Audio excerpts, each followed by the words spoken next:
महाराज महाराज महाराज, आज फिर से वही हो गया जो पिछले 6 महीने से हो रहा है।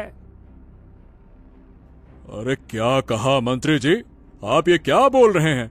आपके ही कहने पर तो हमने वहां कई सैनिकों को रखा था, तो फिर ये कैसे हो गया? हाँ महाराज, हाँ हाँ हाँ, आज फिर से वही हुआ जो महीनों से होता आ रहा है। महाराज, अब तो मुझे समझ में नहीं आ रहा कि क्या होगा हमारे राज्य का। क्या कहूँ महाराज। हो मंत्री जी, हमें जल्द से जल्द कुछ न कुछ तो करना होगा, नहीं तो भारी समस्या हो जाएगी। विजयनगर नामक एक समृद्ध राज्य था जिस पर महाराज आदित्य वर्मन का शासन था।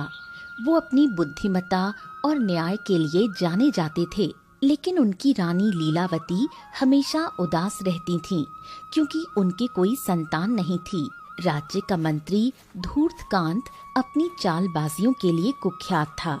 गांव के लोग अपनी खेती बाड़ी से अपना पालन पोषण करते थे, लेकिन एक दिन राज्य में अजीबोगरीब घटनाएं घटने लगी। रात में महल से रहस्यमयी आवाजें आती और सुबह होते होते राजकोष से सोने के सिक्के गायब हो जाते। महाराज और मंत्री दोनों चिंतित थे। ओहो धूर्तकांत मंत्री जी, ये हो क्या रहा है?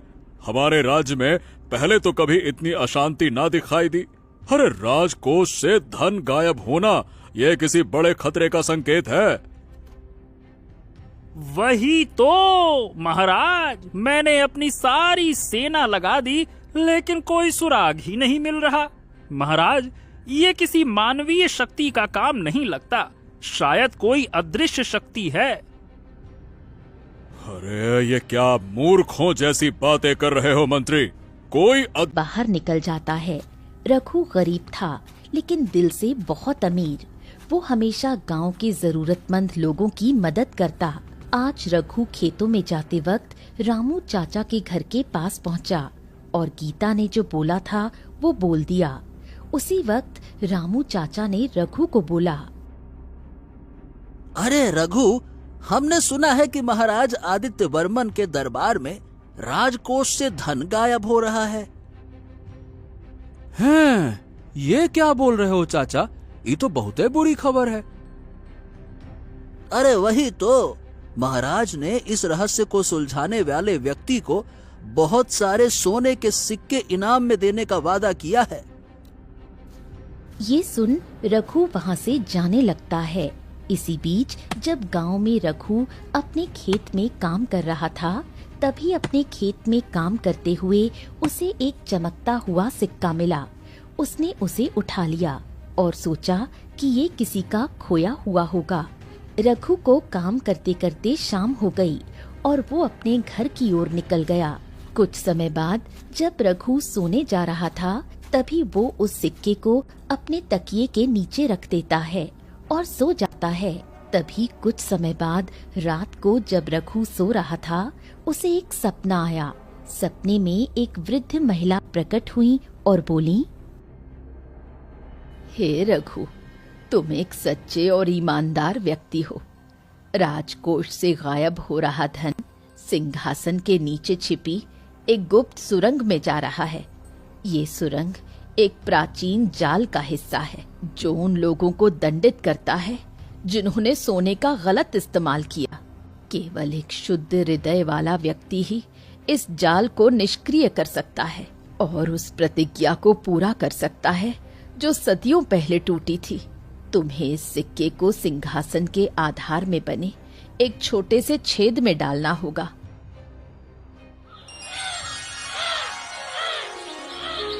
रघु सुबह उठा और हैरान था। उसे समझ में नहीं आ रहा था कि कल रात वो जो महिला उसके सपने में आई थी, वो सब एक सपना था या फिर कुछ और। तभी रघु ने उस सिक्के को लिया जो उसे कल खेतों में मिला था। उसी वक्त रघु के सामने उसकी पत्नी गीता आती है। अब कहाँ चल दिए? अब ये सिक्के को भी वापस करने का मन है क्या? अरे गीता, तुमको विश्वास नहीं होगा, कल रात हमने एक सपना देखा। और हमारे उस सपने में इसी सिक्के का जिक्र था। हाँ। अरे सुबह सुबह और कुछ नहीं मिला क्या, जो सिक्के और सपने का नाटक कर रहे हो? मुझे पता है तुम इस सिक्के को भी वापस करने जा रहे हो, जिसके ये सिक्के हमारे खेत में गिर गए होंगे। अरे हाँ हाँ, मैं तो ये सारे सिक्के वापस कर देता, लेकिन अभी नहीं, अभी नहीं। अभी हमको लगता है कि इसका एक काम करना बाकी है। हमको कहा लग रहा है गीता कि इस सिक्का ही है जो महाराज और हमारी समस्याओं का समाधान है। हाँ। रघु फिर गीता को और कुछ नहीं बताता। वो जानता था कि गीता लालच में आकर उससे वो सिक्के भी ले सकती है। तभी उसने कल रात के सपने को सच मान लिया। वो तुरंत महल की ओर चल पड़ा, लेकिन जैसे ही वो राजा आदित्य वर्मन के दरबार में पहुंचा, तभी महल के द्वार पर उसे रोक दिया गया। कौन हो तुम? किसान? और यहाँ क्या कर रहे हो? बिना महाराज की अनुमति के तुम अंदर नहीं जा सकते। अरे मुझे महाराज आदित्य वर्मन से मिलना है। हमारे पास राज्य के संकट का समाधान है।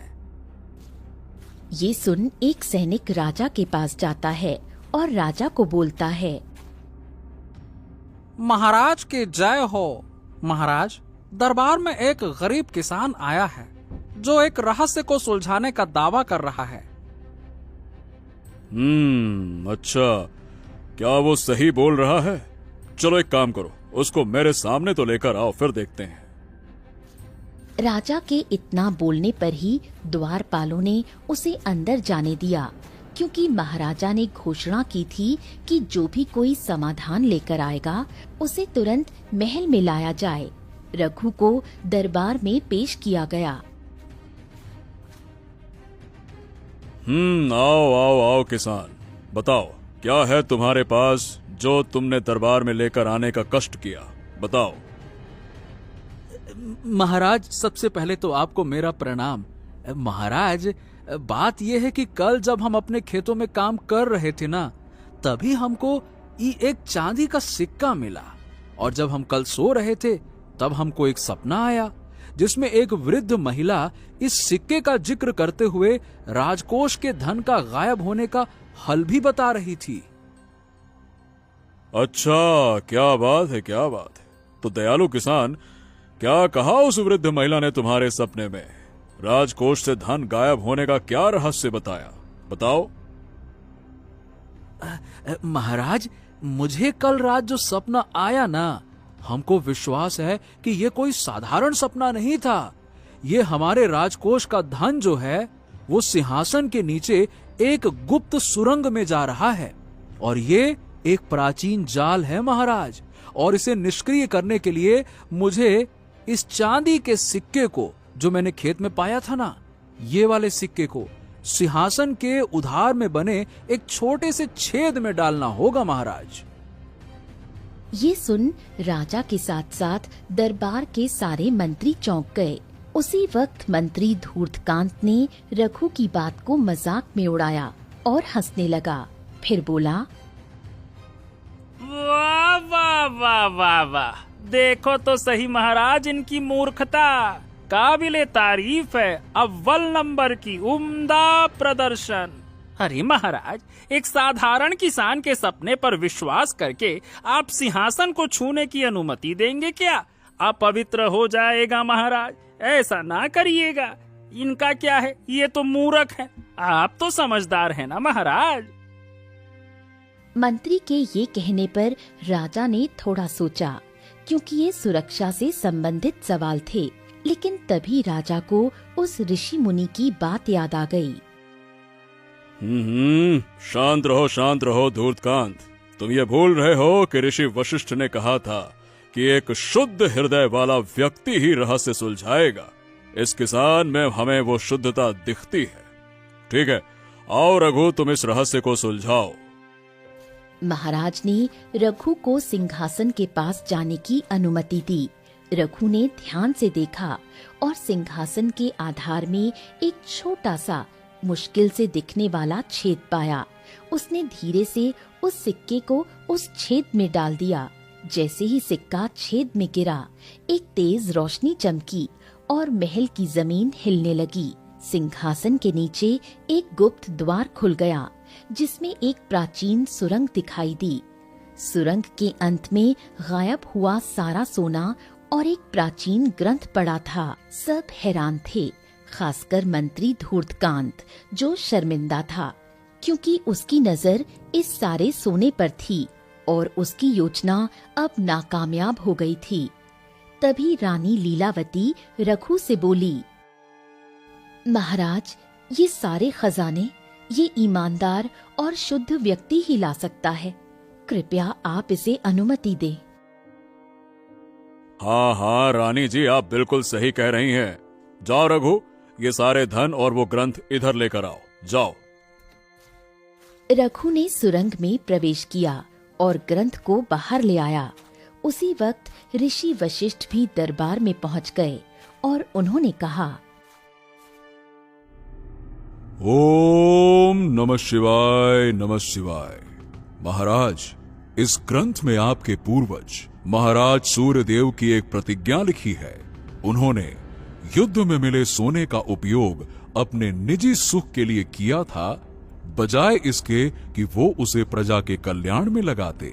इस कारण एक श्राप लगा कि जब तक कोई शुद्ध हृदय वाला व्यक्ति उस सोने और सारे धन को खोज कर वापस ना कर दे और एक नई प्रतिज्ञा ना ले ले, तब तक धन गायब होता रहेगा। हो, तुम्हारा बहुत बहुत धन्यवाद रघु। आज तुम्हारी वजह से हम ये सारे धन को बचा पाए और इस श्राप को हमेशा के लिए खत्म कर पाए। अगर आज तुमने हमारी और हमारे राज्य की मदद ना की होती तो शायद ये पूरा का पूरा मेरा राज्य ही तबाह हो जाता। बहुत बहुत धन्यवाद। अरे नहीं नहीं महाराज, ये तो किसी न किसी को करना ही था। मैं तो खुद भगवान का शुक्रगुजार हूँ जो हमको इस काम के लिए चुना गया। क्योंकि अगर कल वो सिक्का नहीं मिला होता ना, तो वो सपना भी नहीं आया होता, तो शायद हम भी यहाँ नहीं होते। राजकोष के धन ऐसे ही गायब होते होते खत्म हो जाते। महाराज, शुक्र तो भगवान का करिए जो हमको भेज दिया। हाँ महाराज, रघु ने आज वो काम कर दिया जो यहाँ का बड़े से बड़ा व्यक्ति नहीं कर पाया। रघु, तुमने न केवल हमारे राज्य को संकट से बचाया, बल्कि हमें एक बहुत महत्वपूर्ण सबक भी सिखाया। तुम्हारी ईमानदारी और निस्वार्थता ही असली धन है। महाराज आदित्य वर्मन ने तुरंत प्रतिज्ञा ली कि वो उस सारे सोने का उपयोग प्रजा के कल्याण और राज्य की समृद्धि के लिए करेंगे। उन्होंने रघु को धन्यवाद दिया और रघु को उस सारे धन में से कुछ हिस्सा दिया, जिससे रघु की आर्थिक स्थिति में सुधार आया। साथ ही साथ उसे अपना निजी सलाहकार नियुक्त किया। रानी लीलावती ने भी रघु की सराहना की और अपने मन में एक शांति महसूस की। उस दिन के बाद राज्य में फिर कभी धन की कमी नहीं हुई और विजयनगर पहले से भी अधिक समृद्ध हो गया। हाँ, चलो आज खेत का काम जल्दी हो गया। चलो पास वाले तालाब में नहाने चलते हैं। बाप रे बाप, बड़ी गर्मी है।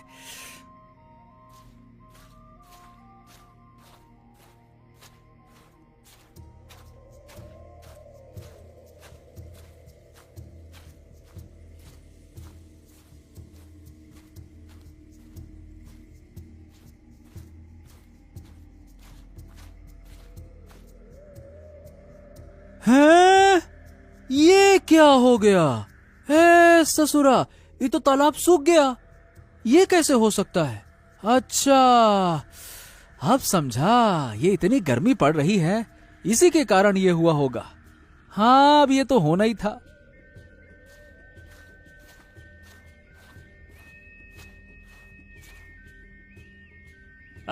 मुकेश भाई, ये यहाँ सूखे तालाब के पास क्या कर रहे हो? अरे भाई, ये तालाब कब सूख गया? मैं तो इसमें नहाने आया था। अरे भाई, 2 दिन की आग में ही ये तालाब सूख चुका है और वो क्या है ना कि गर्मी इतनी पड़ रही है और कितने महीनों से तो बारिश भी नहीं हुई है। अब ये तालाब सूखेगा नहीं तो क्या होगा। हाँ भाई, तुम बोल तो सही रहे हो, लेकिन यार मतलब तालाब सूखने से हमारे खेतों में पानी नहीं जा पाएगा। हाँ भाई, ये बात तो है। इसीलिए मैं तो अपने कुएं से पानी लेकर अपने खेतों की सिंचाई करता हूँ, और वो भी न जाने कब तक करना होगा, क्योंकि ऐसी गर्मी पड़ रही है तो क्या पता मेरा कुआं भी सूख जाए।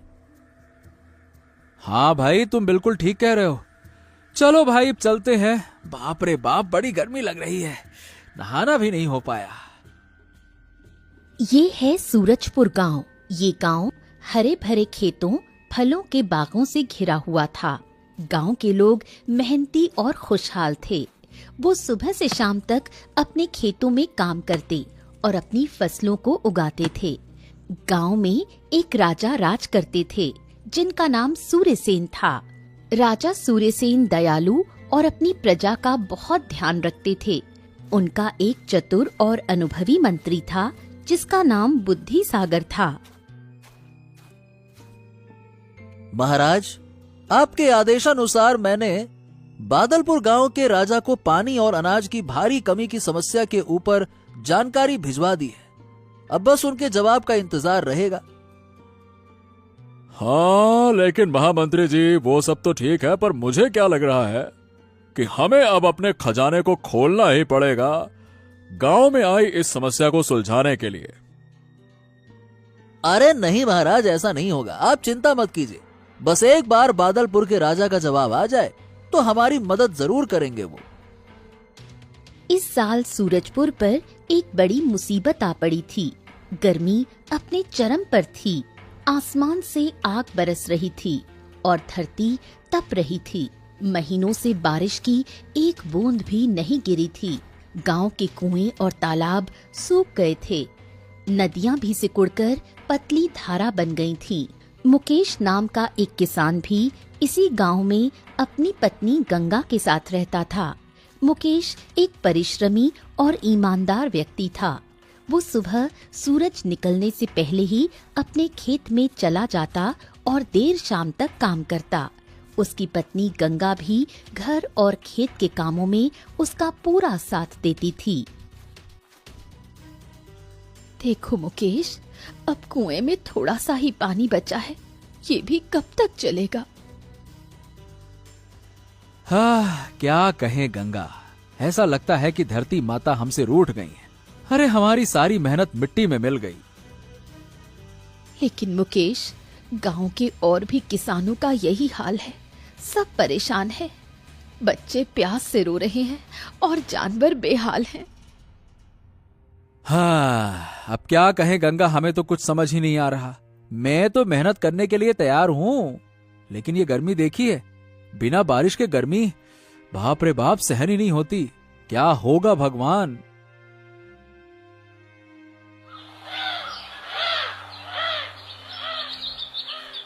अरे रत्नाकर चाचा, अब आप ही बताओ, क्या होगा इतनी गर्मी में हमारा।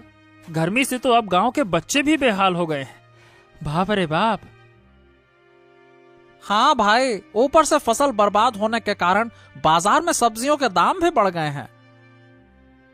हाँ हाँ, ये तो तुम लोग ठीक बोल रहे हो, लेकिन इस गांव का बुजुर्ग किसान होने के नाते मैं कहना चाहता हूँ कि हमें फिर से राजा के पास इस समस्या के ऊपर बात करनी होगी, नहीं तो मुझे लग रहा है कि हमारी हालत और भी खराब होने वाली है। हाँ रत्नाकर चाचा, तुम बिल्कुल सटीक बात बोल रहे हो। अगर हम राजा के पास नहीं गए ना तो बहुत देर हो जाएगी। हाँ तो ठीक है चाचा, कुछ दिन और रुक जाते हैं, उसके बाद हम लोग खुद ही जाएंगे राजा के पास। क्यों, ठीक है ना? धीरे धीरे गांव के किसानों की हालत और खराब होती गई। गर्मी और सूखे के कारण कई लोग बीमार पड़ने लगे, पशु मरने लगे और खेतों में दरारें पड़ने लगी। गांव में मातम का माहौल छा गया। एक दिन गांव के कुछ बुजुर्ग और कुछ किसान के साथ साथ मुकेश भी राजा सूर्यसेन के पास अपनी परेशानी लेकर गए। वो राजा के दरबार में हाथ जोड़कर खड़े हो गए। महाराज, इस साल हमारे गांव पर प्रकृति का कहर टूटा है। बारिश न होने से सब कुछ सूख गया है। हमारे खेत बंजर हो गए हैं और हमारे पास पीने के लिए भी पानी नहीं बचा है। लोग और जानवर मर रहे हैं। हमारी आपसे प्रार्थना है महाराज, हमारी मदद कीजिए। हाँ, मैं आप लोगों की समस्या समझ सकता हूँ। इसीलिए मैंने आप लोगों के बोलने से पहले ही बहुत सारे प्रयास किए हैं, लेकिन अभी तक मुझे भी इस प्राकृतिक समस्या से निपटने का उपाय नहीं मिला। लेकिन आप लोग चिंता मत करिए, मैं जल्द ही कुछ न कुछ करूंगा। लेकिन महाराज, अगर हमें कहीं से भी थोड़ा बहुत भी पानी मिल जाता तो कुछ दिनों के लिए राहत मिल जाती, क्योंकि गांव के किसान सबसे ज्यादा पानी की समस्या से परेशान है महाराज। हाँ। ये सब सुनने के बाद राजा अपने महामंत्री की तरफ देख बोलते हैं, मंत्री जी, आप देख रहे हैं ना कि हमारे गांव में कितना बड़ा संकट आया है। मेरी प्रजा पानी की एक एक बूंद के लिए तरस रही है। अब हमें कुछ करना होगा। कोई ऐसा उपाय ढूंढना होगा जिससे इस सूखे की समस्या को हल किया जा सके। महाराज, बहुत खोजने के बाद मुझे एक बात पता चली है। इस गांव के बाहरी इलाके में पहाड़ों के पीछे एक रहस्यमयी पहर है। वहां पर कई सिद्ध और ज्ञानी ऋषि मुनि तपस्या करते हैं। शायद उनमें से किसी के पास कोई ऐसा उपाय हो जिससे हमें इस संकट से मुक्ति मिल सके। क्या बात कर रहे हो, सच में? हो, तो फिर हमें तुरंत वहां किसी को भेजना चाहिए। सुनिए, तो जो भी जंगल से होते हुए उस पहाड़ में जाकर किसी ऋषि मुनि से बात करके गांव के लिए पानी लाने का कोई उपाय या कोई जादुई वस्तु लेकर आएगा, मैं उसे बहुत सारा धन और सम्मान दूंगा। लेकिन महाराज, वहां जाना इतना भी आसान नहीं है, क्योंकि उस पहाड़ का रास्ता बहुत कठिनाइयों से भरा हुआ है। जंगल के रास्ते से होकर जाना होता है और वहां खतरनाक खतरनाक जंगली जानवर होते हैं महाराज। हाँ, ये बात आपकी ठीक है। अब हमारे पास इसके अलावा कोई उपाय भी तो नहीं है मंत्री जी। इसीलिए हमें गांव के सबसे बहादुर और निडर व्यक्ति की जरूरत है जो उस पहाड़ पर ऋषि मुनि से बात करे।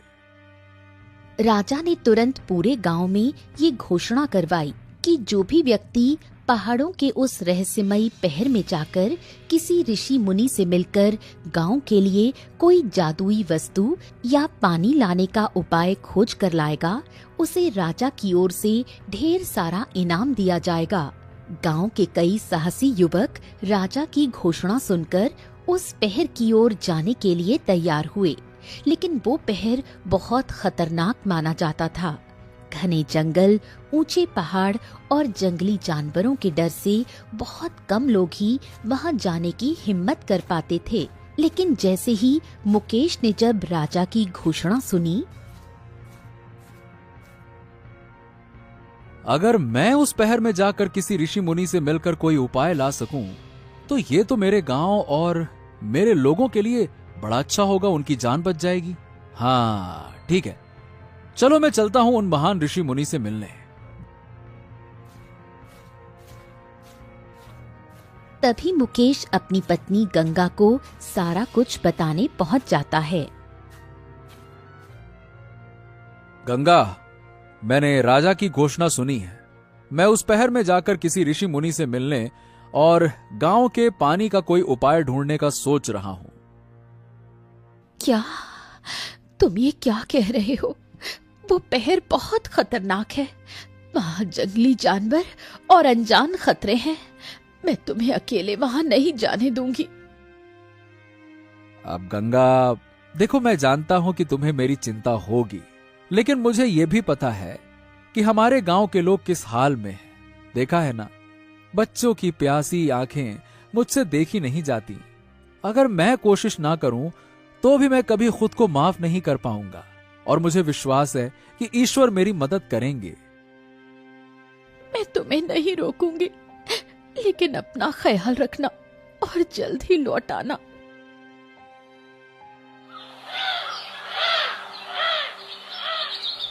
अगले दिन सुबह मुकेश ने अपनी पत्नी से विदा ली और उस रहस्यमयी पहर की ओर निकल पड़ा।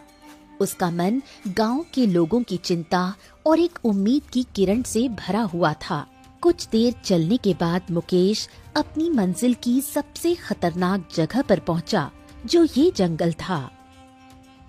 अरे बाप रे बाप, ये जंगल तो बहुत घना है और न जाने कौन कौन से जानवर यहाँ रहते होंगे। लेकिन मुझे यहाँ बहुत सावधानी बरतनी होगी, क्योंकि किसी भी वक्त कोई भी जंगली जानवर मेरे ऊपर हमला कर सकता है।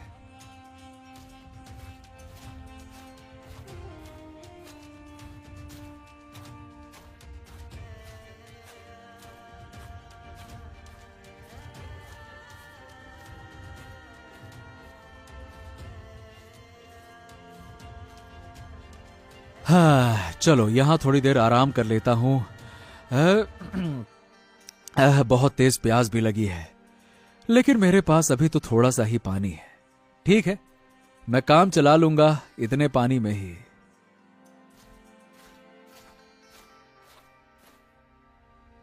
मुकेश जब जंगल के बीचों बीच था, जैसे ही मुकेश एक पेड़ के नीचे आराम करने बैठा, तभी उसके पास एक खरगोश आया। अरे अरे अरे, ये क्या? ये खरगोश तो मेरे पास ही आ रहा है। कहीं ये कोई जादुई खरगोश तो नहीं है? चलो इसे भगाता हूँ। अरे अरे अरे अरे, भाग भाग यहाँ से। हुर, भाग। अरे भाग जा, नहीं तो मैं बताऊं क्या? मारूं? हट भाग। अरे नहीं नहीं नहीं नहीं दोस्त, मैं एक रहस्यमयी खरगोश हूँ और तुम्हें मुझसे डरने की कोई जरूरत नहीं है। वैसे ये बताओ, तुम कहाँ जा रहे हो? मैं वो जंगल के बाहर वाले पहाड़ों पे जा रहा हूँ, जहाँ महान ऋषि मुनि रहते हैं। मुझे उनसे अपने गांव की समस्या के ऊपर कोई उपाय लेना है। अच्छा, तो तुम वहां जा रहे हो? ठीक है, तुम मेरे लिए एक काम करो। जब तुम उन महान ऋषि मुनियों से मिलोगे ना, तब उनसे पूछना कि मैं कब इंसानी रूप में आऊंगा, कब मेरा श्राप खत्म होगा। पूछोगे ना? हाँ हाँ ठीक है खरगोश जी, मैं उनसे आपके सवाल का जवाब जरूर पूछूंगा। मुकेश ये बोल फिर से अपने रास्ते निकल जाता है। तभी थोड़ी देर चलने के बाद उससे एक हिरण मिलता है। अरे भाई, क्या तुम मुझे पानी पिला सकते हो? मैं अभी बहुत थका हुआ हूँ, कल से कुछ खाया पिया नहीं। हाँ हाँ हाँ, क्यों नहीं हिरण जी, ये लो, थोड़ा सा पानी मेरे पास है, लो लो पी लो। मुकेश हिरण को पानी पिलाता है। जब हिरण की प्यास बुझ जाती है तब, हाँ, तुम कहाँ जा रहे हो दोस्त? मैं जंगल वाले पहाड़ों पे जा रहा हूँ, जहाँ ऋषि मुनि रहते हैं। अच्छा, तो तुम वहां जा रहे हो। देखो मेरे दोस्त, मैं तुम्हें वहां नहीं ले जा सकता, लेकिन तुम्हें यह बता सकता हूँ कि तुम किधर से जाओगे तो तुम्हें कोई परेशानी नहीं होगी। अच्छा, ऐसी बात है? तो जल्दी से मुझे बता दीजिए हिरण जी, क्योंकि मुझे इस जंगल के बारे में कुछ नहीं पता। हाँ, देखो दोस्त, तुम इस रास्ते से जाओ, क्योंकि दूसरा वाला रास्ता तुम्हारे लिए ठीक नहीं। वहाँ खतरनाक जीव रहते हैं। हाँ, सब मेरे जैसे नहीं होते ना जंगल में। जाओ जाओ। मुकेश के पास जो थोड़ा सा पानी था वो तो खत्म हो गया, लेकिन बदले में उसे पहाड़ों तक पहुंचने का सही रास्ता मिल गया था। और अब मुकेश थोड़ा खुश होकर जल्दी जल्दी वहां जाने लगा। थोड़ी ही दूर जाने के बाद उसे एक बुढ़िया मिली, जो जंगल में ही एक छोटी सी कुटिया के पास बैठी थी। अरे बूढ़ी माँ, आप यहाँ जंगल में अकेली क्यों बैठी हैं? बेटा, मैं यहीं रहती हूँ, लेकिन तुम कौन हो और कहाँ जा रहे हो? मुकेश बुढ़िया को सारी बातें बताता है और तब बुढ़िया बोलती है, बेटा, तुम जब उन महर्षि मुनि से मिलो तो मेरे एक प्रश्न का जवाब पूछते आना कि मेरा ये पेड़ कुछ सालों से फल नहीं दे रहा, तो क्या करने पर ये पेड़ फिर से पहले की तरह फल देने लगेगा? ठीक है बूढ़ी माँ, मैं आपके सवालों का जवाब जरूर पूछूंगा। ये बोल अब मुकेश फिर अपनी मंजिल की तरफ निकल जाता है और अब कई मुश्किलों का सामना करके जंगली जानवरों की दहाड़ सुनकर डरते हुए अंत में वो उस पहर में पहुंचा जहां ऋषि मुनियों के आश्रम बने हुए थे। उसने एक शांत और पवित्र स्थान देखा जहां एक वृद्ध ऋषि अपनी कुटिया के बाहर बैठे ध्यान कर रहे थे। मुकेश धीरे धीरे उनके पास गया और उन्हें प्रणाम किया। हे महान ऋषि, मैं सूरजपुर गांव से आया हूं। हमारे गांव पर सूखे का बहुत बड़ा संकट आया है। लोग और जानवर प्यास से मर रहे हैं। कृपया हमारी मदद करें। क्या आपके पास कोई ऐसा उपाय है जिससे हमारे गांव को पानी मिल सके? ऋषि ने अपनी आंखें खोली और मुकेश की ओर देखा। उनकी आंखें शांत और करुणामयी थीं। उन्होंने मुकेश की दुख भरी कहानी सुनी और कुछ देर तक विचार किया। हे वत्स, मैं तुम्हारी पीड़ा समझ सकता हूँ। प्रकृति का प्रकोप कभी कभी ऐसा ही होता है, लेकिन तुम एक साहसी और बहादुर व्यक्ति हो, इसीलिए मैं तुम्हें एक जादुई मटका दूंगा। इस मटके में हमेशा पानी भरा रहेगा। तुम इसे अपने गांव ले जाओ और इसका पानी सभी लोगों और जानवरों को पिलाओ। लेकिन याद रखना, इस मटके का पानी कभी भी व्यर्थ नहीं करना। ऋषि ने अपनी कुटिया के अंदर से एक छोटा सा मिट्टी का मटका निकाला। वो देखने में साधारण लग रहा था, लेकिन उसमें एक अद्भुत शक्ति छिपी हुई थी। ऋषि ने वो मटका मुकेश को दिया। हे महान ऋषि, आपका बहुत बहुत धन्यवाद। आपने हमारे गांव पर बहुत बड़ा उपकार किया। लेकिन मुझे आपसे 2 सवालों का जवाब चाहिए।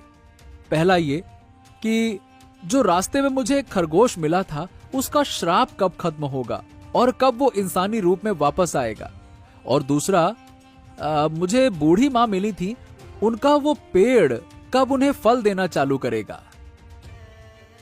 बिल्कुल बालक, देखो, तुम उस खरगोश से बोलना कि जब उसे कोई लोभ रहित व्यक्ति स्पर्श करेगा, तब वो अपने इंसानी रूप में वापस आएगा।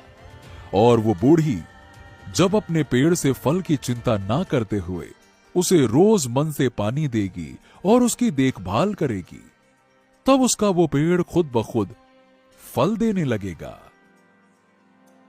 मुकेश ने ऋषि से सारे प्रश्नों के जवाब लिए, उन्हें बार बार प्रणाम किया और उस जादुई मटके को लेकर खुशी खुशी अपने गांव की ओर रवाना हुआ। थोड़ी देर बाद जब वो जंगल में आया तो उसे वही बुढ़िया मिली।